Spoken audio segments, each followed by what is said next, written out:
Assalamualaikum warahmatullahi wabarakatuh. Alhamdulillah ya pada hari ini kita dapat bertemu kembali dalam mata kuliah teknologi pangan ya. Pertemuan kali ini ya kita akan membahas tentang pengolahan dan pengawetan pangan ya.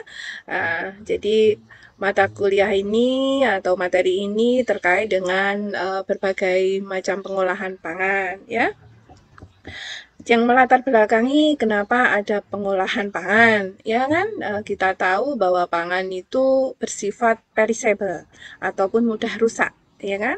Karena sifat-sifat bahan pangan yang memiliki kandungan kadar air tinggi, zat gizinya juga tinggi, yang semua itu dibutuhkan oleh mikroorganisme itu untuk tumbuh sehingga bisa merusak, ataupun dalam bahan pangan itu sendiri ya yang ada enzimnya ya, sehingga ada proses biokimia sehingga dia akan menyebabkan over mature, kemudian menjadi kerusakan yang lanjut ya, sehingga membutuhkan ini proses ya, membutuhkan proses ya. Jadi kalau bahan pangan yang tidak rusak ini kalau tidak diproses ya akan menimbulkan kerusakan ya. Nah, cuman kalau ada proses mesti ada perubahan ya.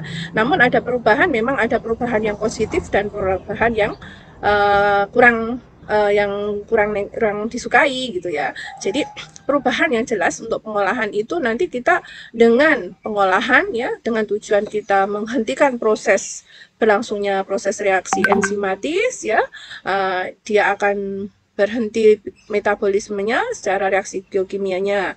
Kemudian membunuh enzim, membunuh mikroorganisme perusak sehingga meningkatkan daya simpan ya, akan meningkatkan daya simpan. Ya, jadi dasar pengolahan adalah meningkatkan daya simpan sehingga pada musim kan bahan pangan itu ada yang bermusim, ada yang tidak, sehingga pada yang tidak musim bahan pangan itu masih tersedia ya, itu membutuhkan proses ya.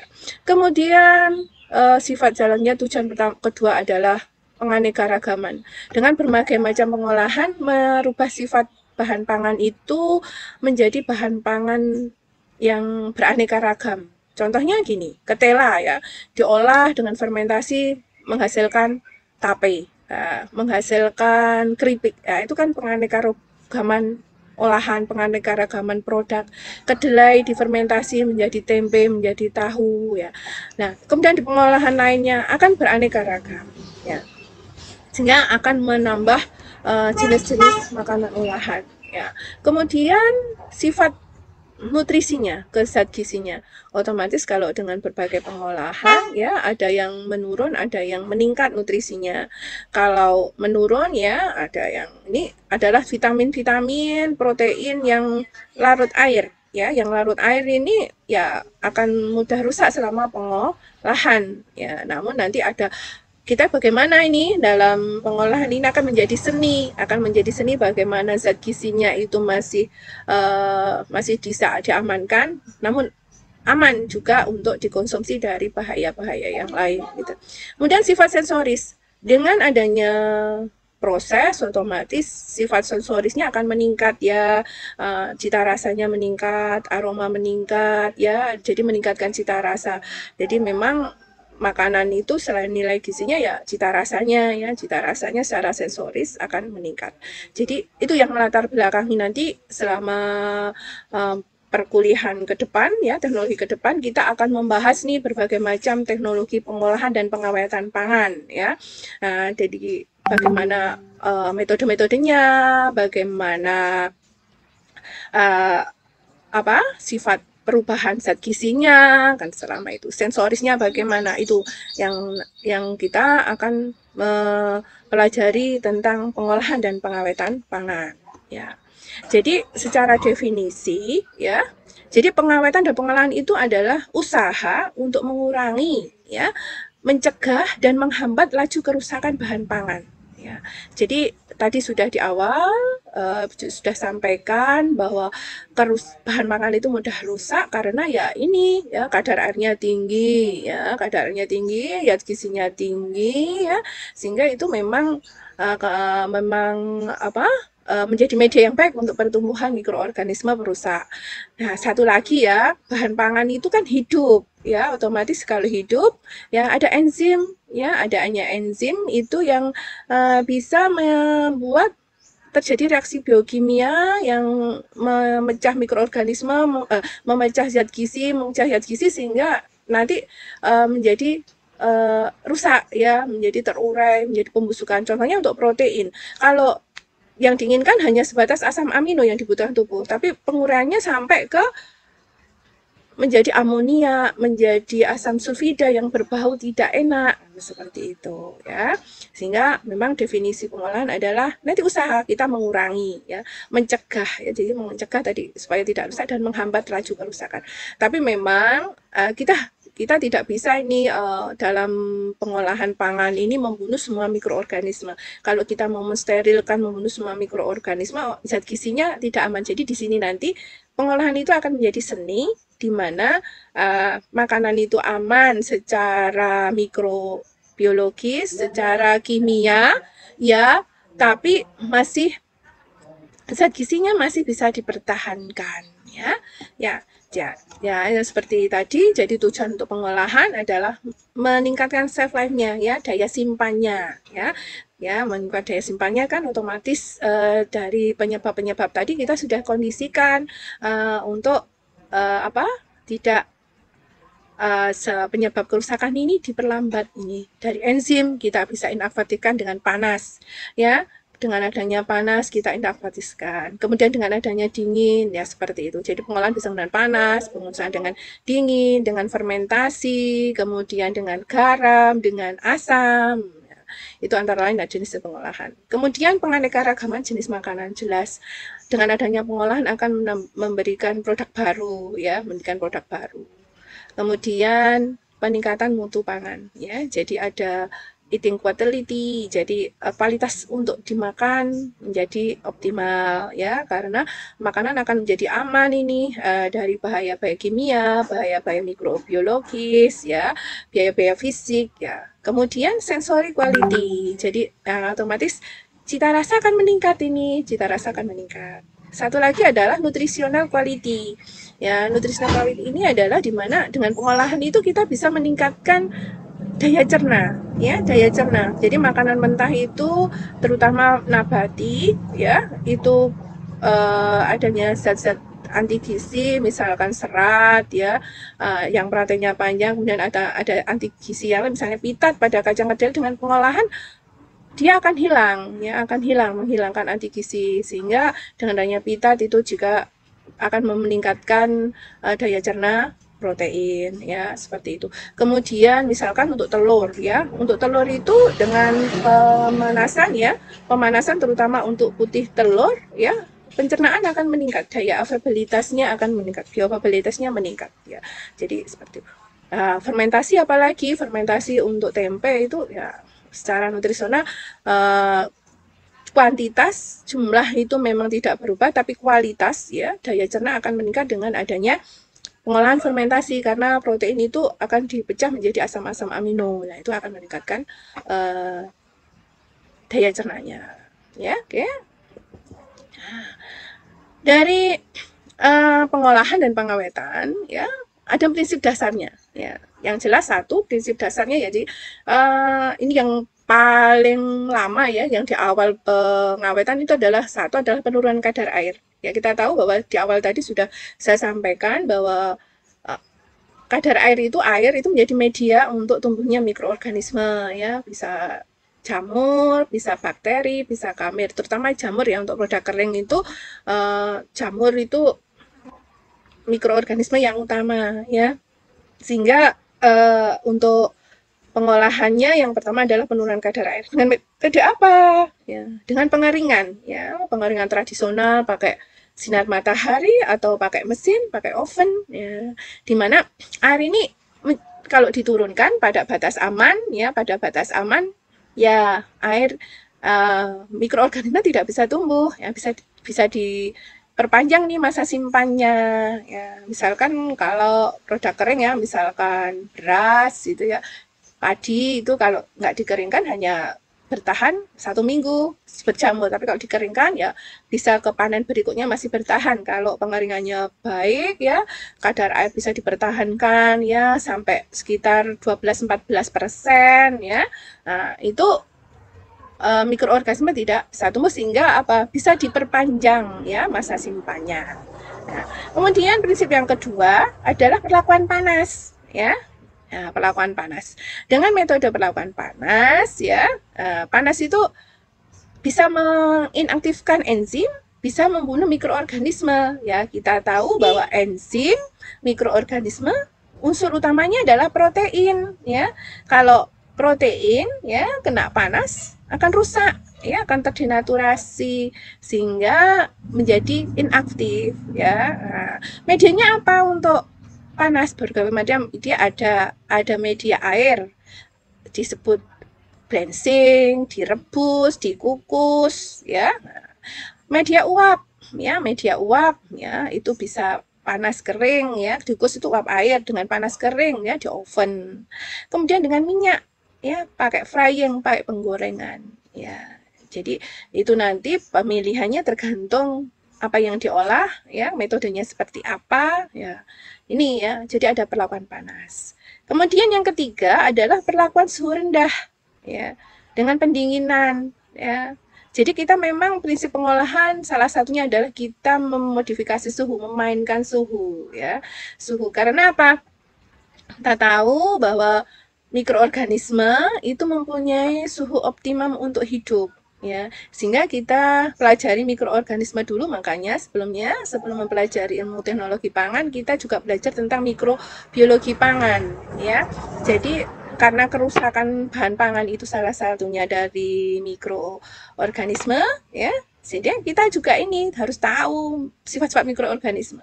Nah, jadi mikroorganisme itu mempunyai suhu optimum untuk tumbuh ya.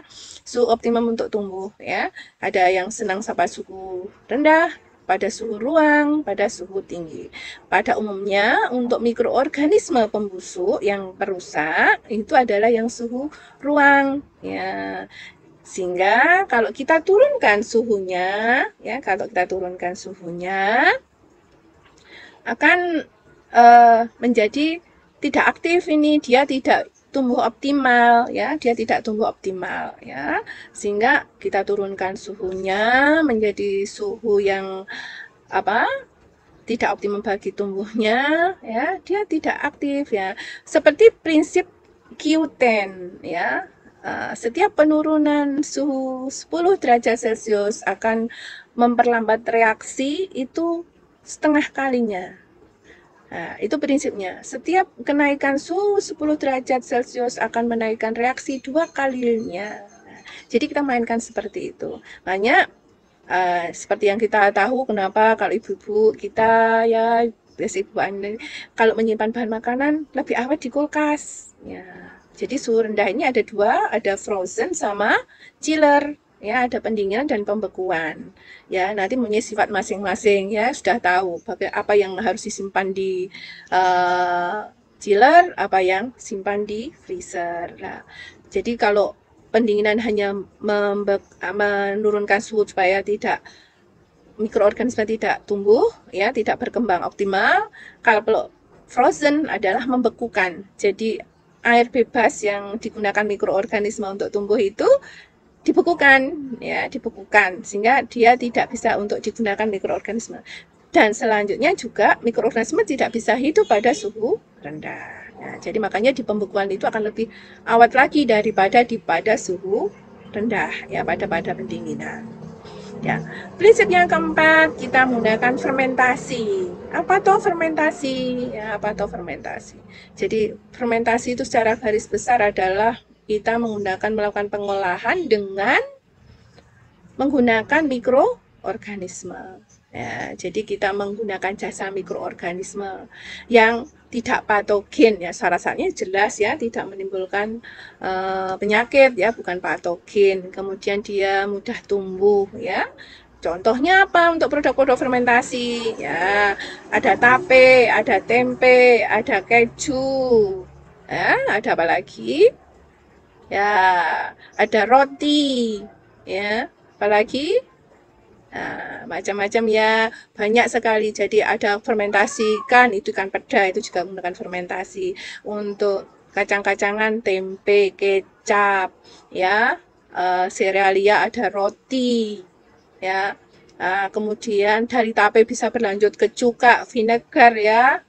Itu banyak lagi ya. Untuk di ikan-ikan peda itu menggunakan fermentasi, terasi ya. Untuk susu ada yogurt, kefir ya. Nanti akan menimbulkan produk baru dengan fermentasi, meningkatkan daya cerna, menghasilkan makanan fungsional. Yaitu nanti kita akan pelajari fermentasi bagaimana.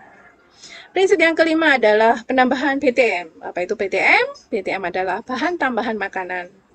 Fungsinya apa? Kok ada BTM ya? Nah, kadang orang awam mengatakan BTM itu negatif. Ya, tapi kita selaku uh, pengolah pangan, ahli gizi tahu ya, bahan pangan itu digunakan untuk mengamankan bahan pangan ya, untuk meningkatkan cita rasa. Tapi juga ada batasnya. Jadi untuk pengawet misalkan, ada pengawet yang tidak boleh sama sekali ada bahan pangan yang memang sekarang banyak disalahgunakan. Kita harus tahu sifatnya bagaimana karena kompetensi kita selaku ahli gizi ya itu salah satunya adalah pengawas mutu makanan ya. Kita harus tahu ciri-ciri makanan dengan pengawet yang dilarang bagaimana ya secara fisik, secara kimia nanti kita pelajari. Jadi kita tahu.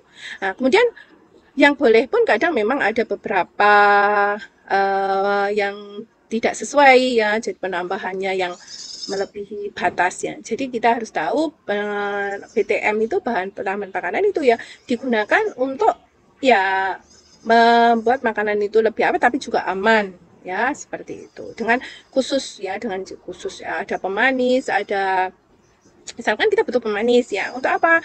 Ada beberapa pasien atau orang yang membutuhkan dia nggak bisa makan gula murni jadi guna pemanis. Manis mana yang bisa digunakan? Kemudian batas gunanya seperti apa? Seperti itu. Ya, dan asam itu ya. Jadi ada BTM itu memang digunakan untuk bahan tambahan makanan yang aman sesuai dengan undang-undangnya. Semua akan ada undang-undangnya yang diperbolehkan di Indonesia. Ya. Kemudian keenam adalah pengendalian pH. pH apa tuh pH? Bisa dikatakan pH itu adalah derajat keasaman. Ya. Kenapa? Ya derajat keasaman. Ya dalam teknologi pangan untuk derajat keasaman itu penting karena seperti yang saya sampaikan tadi di awal bahwa yang merusak itu ada enzim, ada mikroorganisme yang notabene mereka adalah protein. Ya, kita tahu sifat protein dengan asam. Ya, asam dengan protein, jadi protein kalau ketemu asam akan terdenaturasi, ya akan terdenaturasi. Dia aktivitasnya terhenti ya, diperlambat. Nah, seperti itu. Jadi semakin asam, ya memang dia nggak butuh panas yang banyak untuk mengawetkan ya. Jadi kadang bersinergi nanti pengolahan ada asam, ada panas ya. Jadi kita pengendalian pH.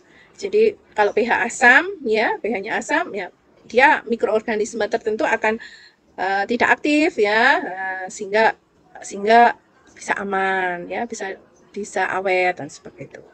Kemudian yang ketujuh adalah pengendalian AW. Apa tuh AW? Water activity atau air bebas ya. Air bebas itu apa? Ya memang jadi dalam bahan pangan itu ada komponen air di mana air itu kondisinya bebas, tidak terikat ya secara fisik, secara kimia pada bahan pangan. Secara fisik misalkan ya tidak terikat dengan garam-garam, tidak terikat dengan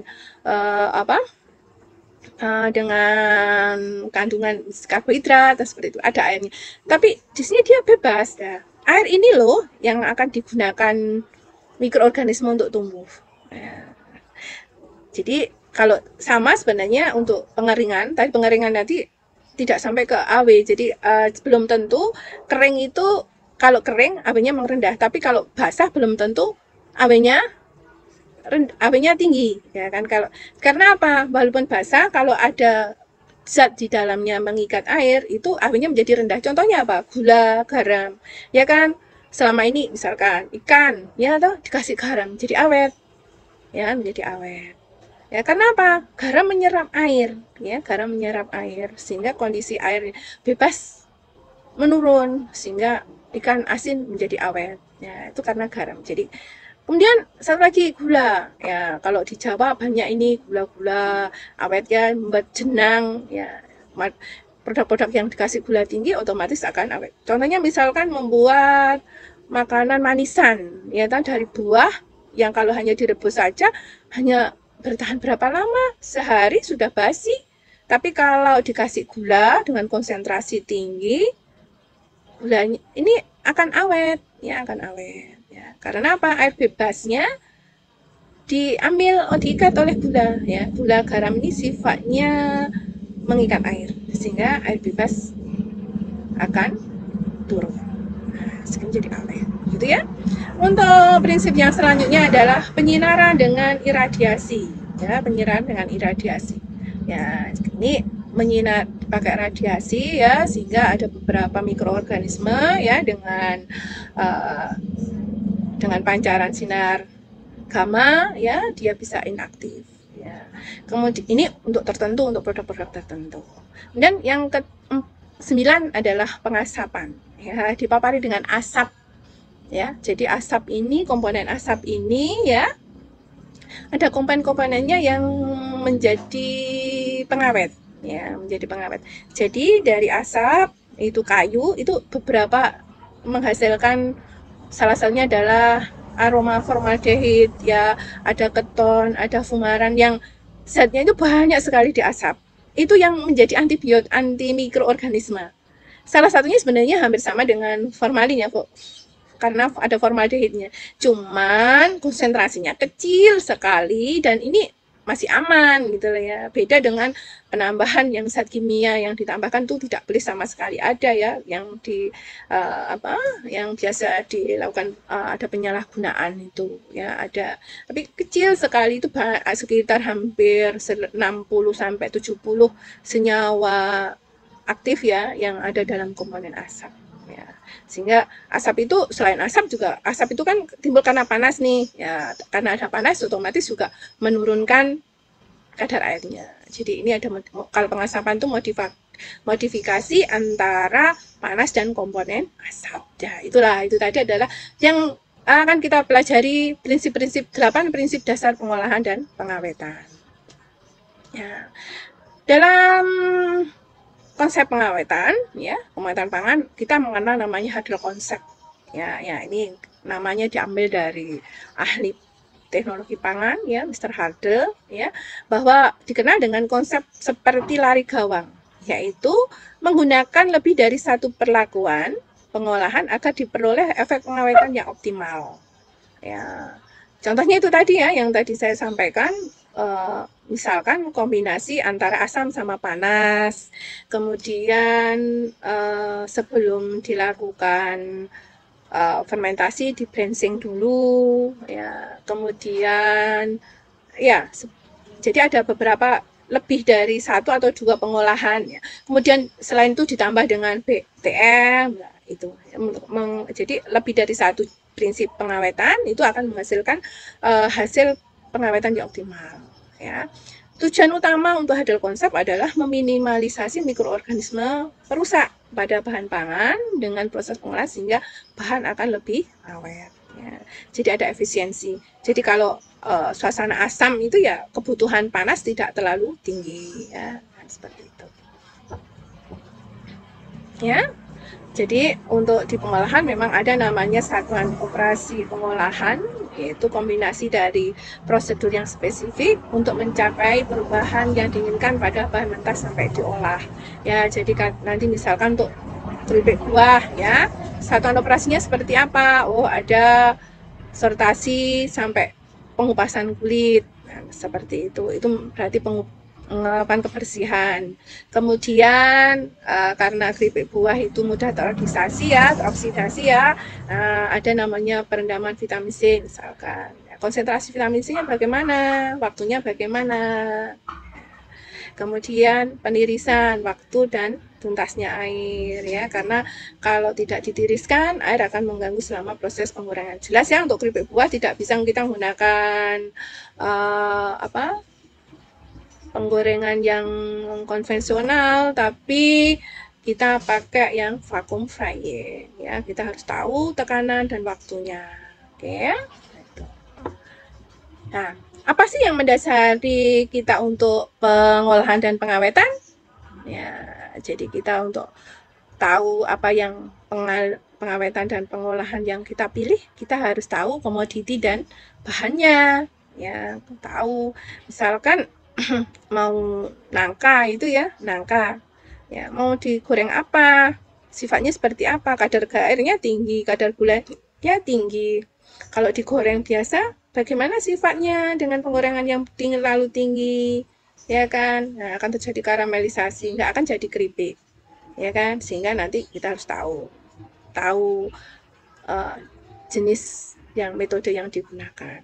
Kemudian karakteristik dan sifat bahan dan produk akhir yang diinginkan. Ya, jadi itu faktor-faktor yang diperlukan, ya, dipertimbangkan dalam pemilihan. Otomatis itu nanti bagaimana alatnya, bagaimana metodenya, ya kan? Ya, kita harus pertimbangkan nih karakteristik sifat bahannya, produk akhirnya seperti apa, seperti itu, ya. Ya, yang nggak kalah penting ya tadi sudah saya sampaikan bahwa pengolahan itu ya berimbas ini pada zat gizi ya selama pengawetan dan pengolahan pangan. Jadi ada beberapa zat gizi yang rusak ketika proses pengolahan ya. Ya, jadi ada yang peka terhadap asam, oksigen, akan teroksidasi, cahaya, panas ya. Kemudian adanya mikronutrien, ada dari tembaga, dari Fe itu yang bisa mengganggu ataupun bisa mempengaruhi ya selama proses pengawetan. Kemudian ada enzim yang mengkatalis ya dipercepat atau tidak itu terutama untuk produk-produk fermentasi membutuhkan enzim ya contohnya untuk pembuatan keju ya itu sangat membutuhkan enzim ya untuk prosesnya ya. Jadi memang ada beberapa indikator. Contohnya untuk vitamin B1 ya itu menjadi indikator untuk di mana kualitas dari zat gizi apa kerusakan ya misalkan untuk selama proses pembuatan roti kita tahu bahwa roti itu dari tepung terigu ya serealnya itu tinggi vitamin B1-nya ya kan. Nah, proses pemanggangan itu bisa menjadi indikator bahwa oh kalau kerusakannya coklatnya masih muda itu kerusakan masih 25%. Tapi sudah coklat tua itu kerusakan hampir sudah di atas 90% untuk diamin. Nah, itu salah satu indikatornya. Jadi zat gizi itu bisa terutama zat gizi yang larut air ya yang mudah rusak. Ya. Jadi ada indikator ini ya untuk vitamin C, untuk tiamin itu yang sangat sensitif ya terhadap pengawetan dan pengolahan terhadap ini proses panas ya terutama proses panas ya. Jadi proses panas itu ya selain membunuh mikroorganisme ya itu zat gizi yang larut airnya yang tidak tahan panas yang mudah rusak. Jadi pengolahan itu merupakan seni ya. Seni kita harus di mana mikroorganisme tidak mengganggu lagi, harus aman. Tapi zat gizi ini yang harus bisa dipertahankan. Bagaimana caranya? Satu lagi sensori secara cita rasa harus dipertahankan. Nah, makanya pengolahan itu memang seni ya, seni ya. Jadi tidak boleh langsung mikroorganismenya steril kabeh semua, tidak bisa seperti itu. Ya, itu yang bisa saya sampaikan ya bahwa itu tadi adalah prinsip-prinsip pengolahan ya. Jadi tadi ada beberapa yang apa prinsip dasar pengolahan yang nanti kita akan kembangkan satu persatu di mana pengolahan dan pengawetan ini yang bertujuan untuk meningkatkan daya simpan ya, mengamankan pangan dari bahaya mikroorganisme, dari bahaya kimia ya, baik yang jadi bahan pangan dari kimia alami ya dengan model dengan pengawetan akan menghilangkan bahaya-bahaya tersebut sehingga aman. Kemudian satu lagi adalah meningkatkan availabilitas ya, meningkatkan zat gizi, daya cerna zat gizinya ya. Kemudian ya satu lagi adalah penganekaragaman pangan ya. Mungkin itu yang bisa saya sampaikan. Terima kasih, mudah-mudahan ini bermanfaat untuk kita semua ya. Akhirul kalam, wassalamualaikum warahmatullahi wabarakatuh ya. Terima kasih. Tidak 30 menit.